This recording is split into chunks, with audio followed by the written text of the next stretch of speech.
Welcome to Globevisa's pioneering series, Meeting the Pros. My name is Alexander Kush. I'm your host today. And this series is all about interviewing industry professionals and getting to know about the things that really matter in our industry, about the insights and the trends that shape this industry. I'm here today with Don Lockman. Welcome. Glad to be here with you, Alex. Thanks for having me. Thank you. Don Lockman is the director of the Marriott PBL program. And today we're going to share a little bit of a conversation about St. Kitts, about the program, and about the industry a little bit as a whole. So thank you so much for joining us today on this talk. Great. Looking forward to it. By the way, before we kick in, are you a St. Kitts citizen? Absolutely. I've actually lived in St. Kitts for 17 years now. And so obviously I'm a little bit partial. I love the island, and I've had my citizenship for quite some time, and proud of my St. Kitts passport. I've carried this all over the world with me, and you can see all the various stamps. Wow. And I've been, of course, regionally, the Netherlands, the EU, Switzerland, parts of Asia. So it's well traveled. In fact, I think I'm going to have to get a new one pretty soon because I'm running out of pages. But that's great. That's great to hear. Before we kick in, I really wanted just to briefly touch on the history of St. Kitts. For those that might not know, St. Kitts and Nevis is a pioneer of this industry. They were the first ones to launch a citizenship by investment program back in 1984. So it's been well over 40 years now that the program has been in place. Of course, there's been a lot of changes throughout the times, but really the question is, after such a long time, are you concerned that perhaps the program might come to an end after such a run? And that's an excellent question, and the short answer is no. I'm not really concerned, and I think it's a question every applicant needs to consider very well, because St. Kitts has been in this business for over 40 years and has always been on the cutting edge of what needs to be done in order to ensure the program and the strength of their passport. And they have done some things through history which may not have been the benefit to them financially, but it was all about ensuring the strength of the passport for the future, because these passports are generational. Your kids, your grandkids can become St. Kitts citizens. So I've been impressed with St. Kitts and what they've done over the years, and I'm not worried about that. And I'm really looking forward to their constant improvements to the program to ensure its stability. Right, because speaking about recent changes, one of the 5 programs that is operating in the Caribbean lost access to the UK. In parallel as well, we saw that it was, I believe, back in June of 2023, a few of the countries had access to Canada for those ETA to Canada, subject that they hold a valid US visa. And one of those was St. Kitts. So it begs the question, I mean, what's St. Kitts doing right here? I mean, what makes them stand out? Well, the biggest part of this, when we're talking about our political world partners out there, global partners as they would call them, is the due diligence process and what we would call vetting the clients. And that's critically important, that you have a system of not only working with well-established, reputable due diligence companies, which we do, but also internally, you have the safeguards in place that there can't be any bad actors internally, that some people are getting passports that shouldn't. And St. Kitts has always been on the cutting edge of these things. We've just initiated our own kind of ESTA program in St. Kitts, again, with our global partners, protecting borders. So we're always leading that charge to make sure that we're doing everything possible to comply with those worldly standards. Speaking of bad actors, it's interesting you mentioned that, but recently in the news, there was some news of citizenship revocations. I believe the number was 13. Correct. that the St. Kitts government took action on. Can you share perhaps a little bit of an insight or your opinion? Why was that the case, and what does that mean for for the program? Yeah, I mean, so St. Kitts did some audits and found out that some agencies, I should say it appears, it never went all through the whole court process, have discounted or manipulated the monies so that some of these 13 people had not actually paid the appropriate fees. And so they were, I think St. Kitts took the absolute right path. They notified them and basically said, you need to pay up because this is the law or we're going to revoke. And my understanding is some people paid up. These 13 people clearly decided not to, and it was revoked, as it should be. Because if you're not willing to hold up the standards of the law, whether it's 1 or 2 or 13, then your standards mean nothing to anybody. And that goes back to what I talked about earlier, ensuring the quality of that passport in your program for future generations, because your clients are looking at spending good money to get involved in citizenship, and the last thing they want is 3 years later to have a problem.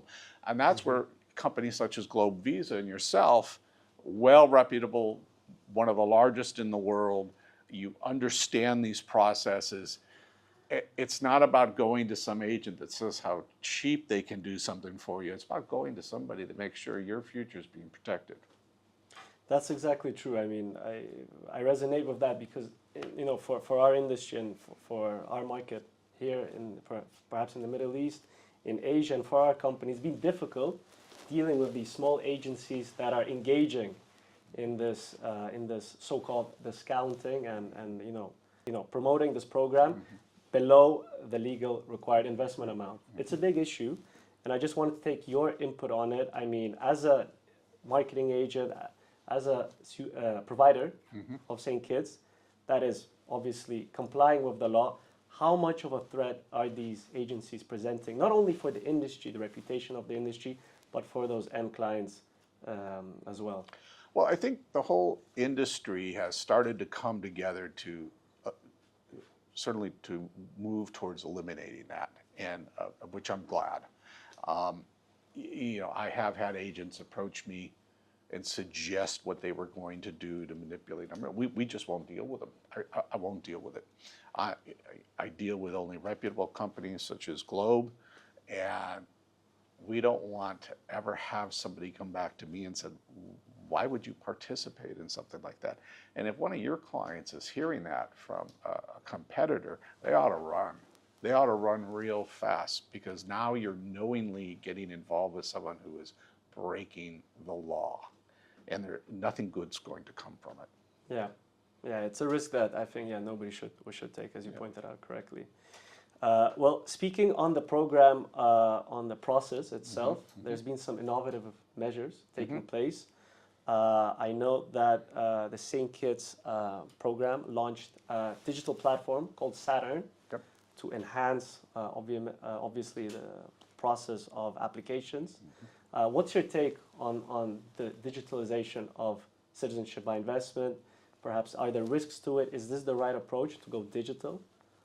Well, you know, the world is automating and going digital, and has been for years and years and years. I mean, I'm a really old guy. I can go back to IBM selectric typewriters to do invoices, you know.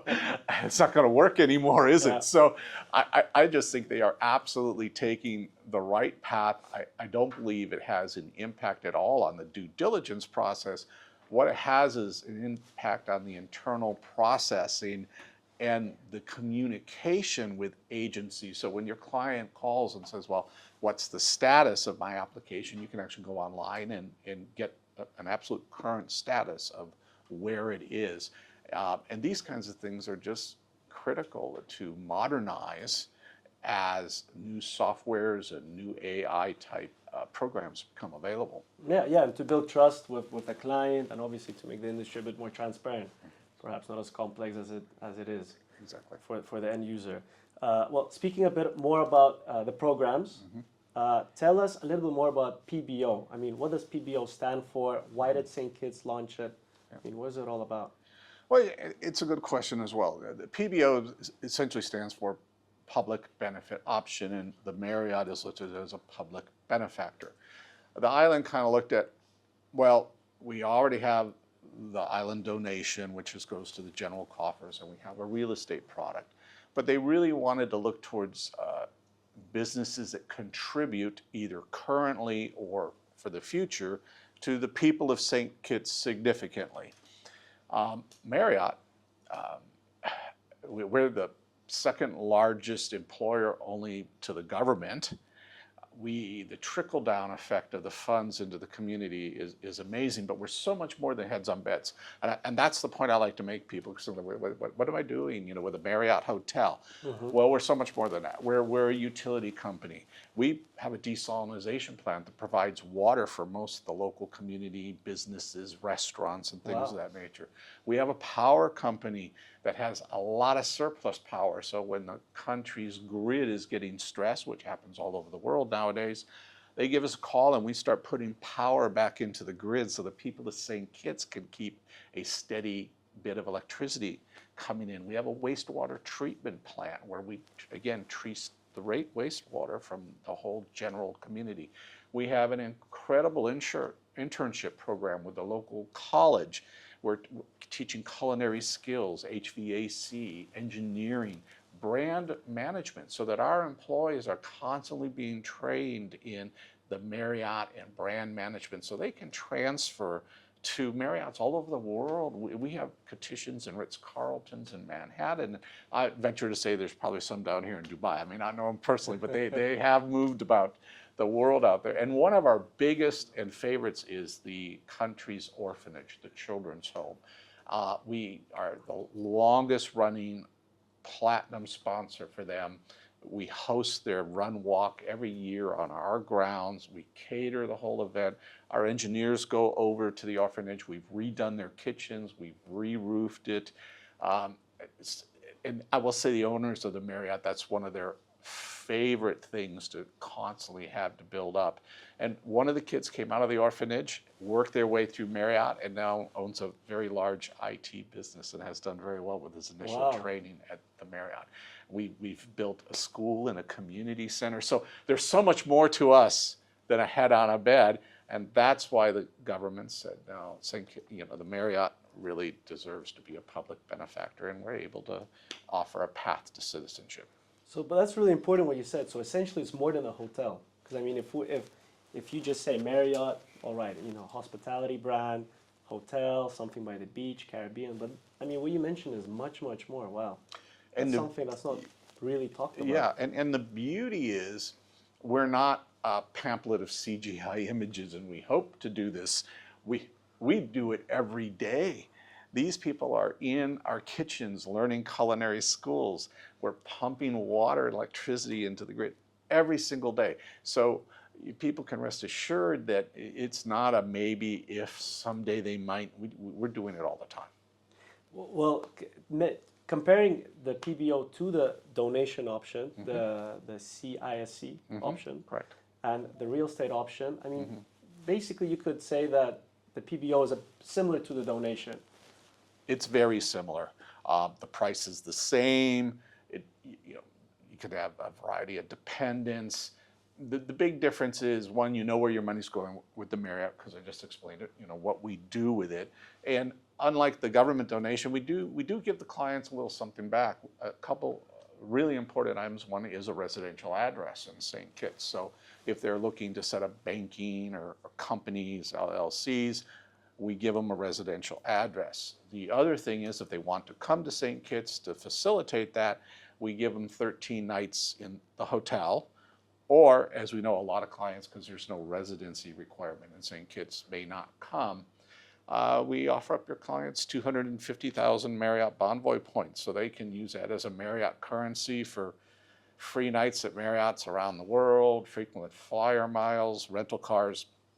You name it, they don't expire. And that's great. So there's a lot of value-added benefits that a client can get. It's not just a simple donation. Correct. Where, let's say, you don't know where the money is spent, but with the PBO, with the Marriott PBO, I mean, you really have that visibility into the benefits of your investment. You have the confidence. You're helping the people of St. Kitts, where Yeah. you are looking to become a citizen and to park your citizenship so you know how it's being used. From the three PBO options, what would you say really sets you apart? If a client comes and says, well, hey, there's this option, there's this option, we have the Marriott option, I mean, what would be your, let's say, 1 minute pitch to this is why you got to choose Marriott? I think there's two important factors that are really easy. We're Marriott. I mean, we're the largest hospitality brand in the world, and we're not looking to build something like our competitors. We, as I said, we do this every single day. You don't have to worry as well, will this structure ever get built or done, or what, if it doesn't, what happens to my money? We're putting it to good use every single day. Mm-hmm.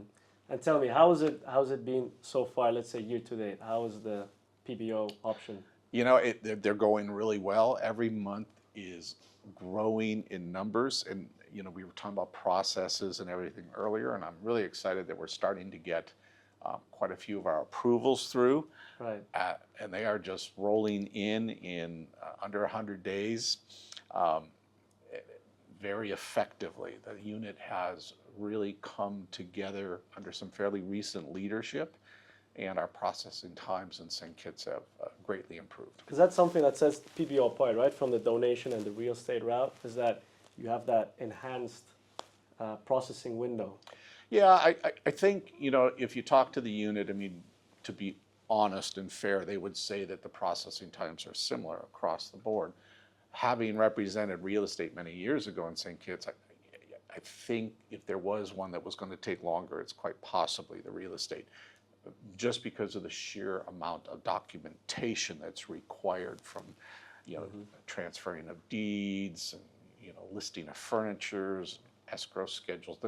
There's a lot, and most of your clients would understand if they've ever sold a house or bought a house, there's a lot of documentation. Well, before we wrap this up, I just want to ask you about your experience with Globevisa with us. How has it been? And I mean, let's say, how did it start? Well, you know, I've certainly heard the name for a while because you folks are fairly large. And of course, I met you just recently, and Irina, in St. Kitts. And that's kind of when we started tying the relationship together. And what's exciting for me always, and what I look for, because there's a lot of companies out there, and people that have been in the business a long time, of the kind of size that you are polished, professional. You understand the ins and outs. You understand the documents that are required. You're very forthright and honest with your clients.